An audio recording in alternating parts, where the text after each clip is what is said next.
I did the same type of thing as Pat.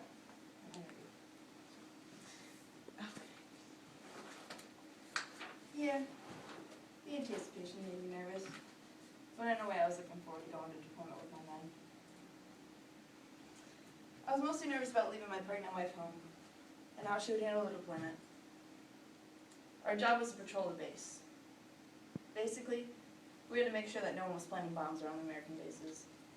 And we did security for the cowboys that transfer materials to and from American military bases.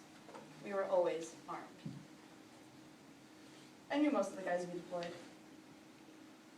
All good guys. We were split up into squads of 13. Each squad does their own mission, and the missions rotate. One at 6 a.m., the next at noon, and then the next one at 6 p.m. That's the rotation. I wasn't expecting much. The guys before me just said there was sand. A lot of it.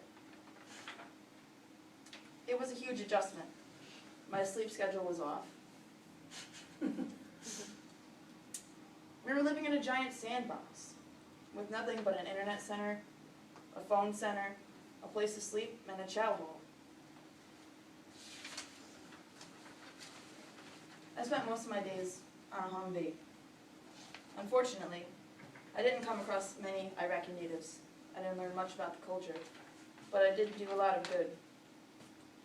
The whole experience was something that made me appreciate being home more than anything. The hardest part was not being home with my wife when she had my son RJ. This is my son RJ. And there was nothing better than coming home and holding him for the first time. Of course I got to see him on webcam, but nothing was like holding him for the first time. Yeah, I had a hard time adjusting to everyday life.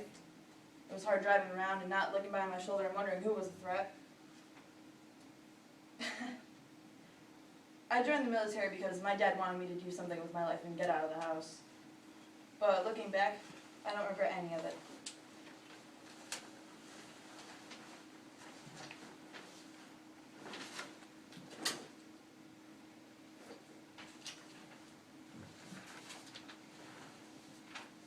Well, I didn't do well before he deployed.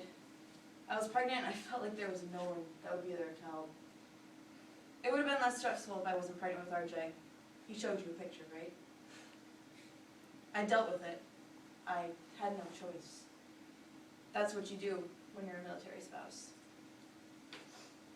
Oh, let me tell you, it's a whole different world not knowing if your husband's going to be coming home. I watched him go onto the bus and they were gone. It didn't hit me for another hour, but when it hit hard. It was so hard to believe that I was going to be alone for 7 months and have this baby by myself. Every time I got a letter, I felt happy and special. And I even kept every envelope. I did everything I could do to pass the time. I volunteered, I took care of my pregnancy, I did the mom thing, you know. I would send him care packages every 2 weeks, Slim Jims, food, baby wipes, pictures, the essentials, things that we take for granted every day. And then all the families got together, we made banners, hung them up around, and welcomed them home. It was absolutely wonderful once he was home, and seeing his face once he was holding RJ for the first time, I can't even explain. Of course, I was so incredibly proud of my husband, and I would stand by him for every single deployment.